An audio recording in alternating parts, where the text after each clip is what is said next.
Ambisi ekspansi agresif produsen mobil listrik kebanggaan Vietnam, VinFast Auto kini tersandung masalah tata kelola korporasi yang pelik.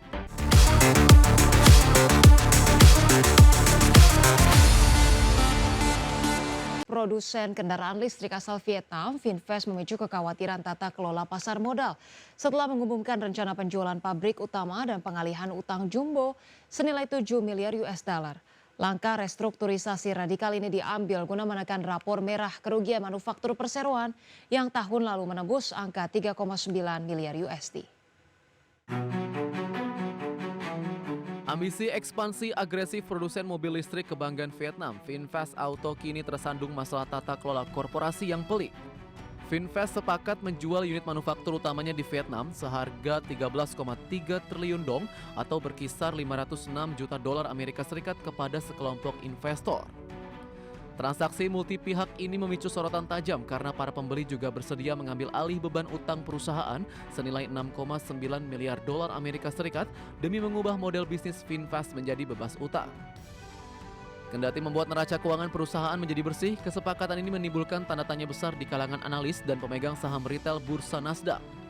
Sang pemilik konglomerat Vingroup, miliarder Pham Nhat Vuong, dinilai melakukan transaksi intragroup yang sangat kompleks, di mana dirinya bertindak sekaligus sebagai pembeli dan penjual.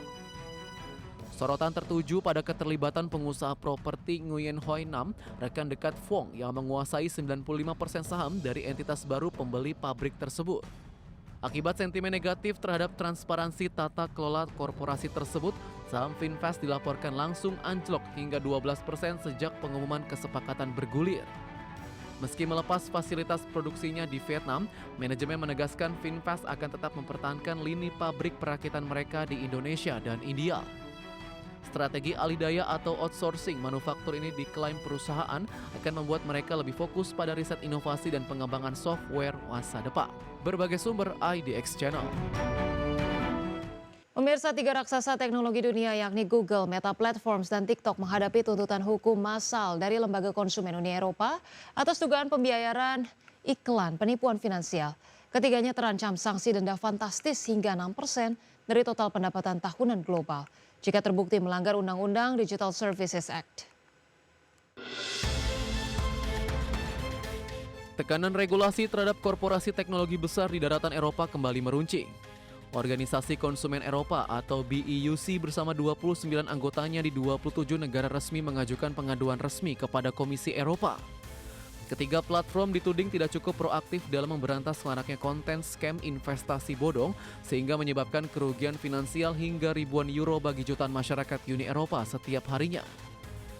Lembaga BEUC mengungkapkan pihaknya telah melaporkan hampir 900 iklan yang terindikasi kuat melanggar hukum sepanjang periode Desember tahun lalu hingga Maret tahun ini.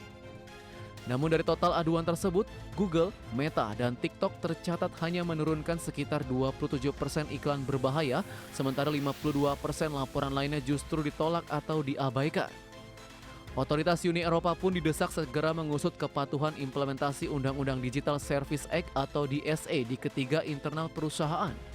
Merespons gelombang tuntutan tersebut, manajemen Google dan Meta kompak membantah keras tuduhan pembiaran iklan ilegal. Juru bicara Google mengklaim sistemnya berhasil memblokir lebih dari 99% iklan yang melanggar aturan sebelum sempat ditayangkan ke publik.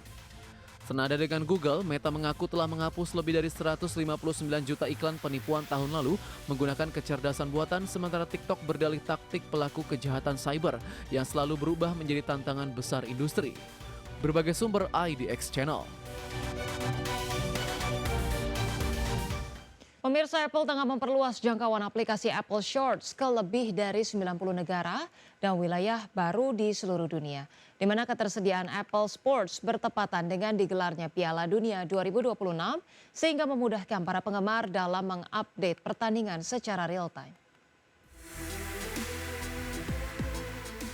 Apple Inc. tengah memperluas jangkauan aplikasi Apple Sport ke lebih dari 90 negara di wilayah baru, sehingga membuat cakupan jangkauannya tersedia di lebih dari 170 negara di dunia, di mana ketersediaan Apple Sport bertepatan dengan digelarnya Piala Dunia 2026 yang membuat pengguna iPhone dan penggemar bola dapat mengupdate skor pertandingan, statistik, dan perkembangan informasi secara real-time tanpa terganggu oleh iklan.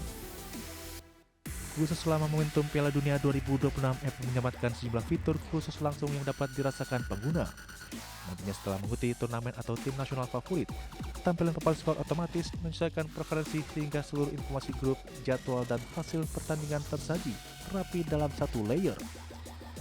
Menariknya, fitur Live Activities juga akan tersedia aktif lock screen dengan Apple Watch sesaat setelah pengguna mengikuti negara peserta yang didukung. Selain invasi wilayah, Apple juga memperbarui dua fitur yang akan membuat pengalaman menonton semakin menarik, yakni tampilan bracket turnamen utuh dalam satu tampilan bersih, serta informasi visual sebelum pertandingan dimulai. Bahkan bagi yang suka menganalisa taktik, fitur ini jelas menjadi tambahan menarik untuk mengetahui taktik apa yang akan Pemirsa, Presiden Amerika Serikat Donald Trump mengklaim proses negosiasi pengakhiran perang Amerika Serikat dengan Iran saat ini telah mencapai tahap akhir. Namun Trump masih enggan merinci draft kesepahaman antara kedua negara. Presiden Amerika Serikat Donald Trump mengumumkan bahwa proses negosiasi antara negaranya dengan Iran saat ini telah mencapai tahap akhir.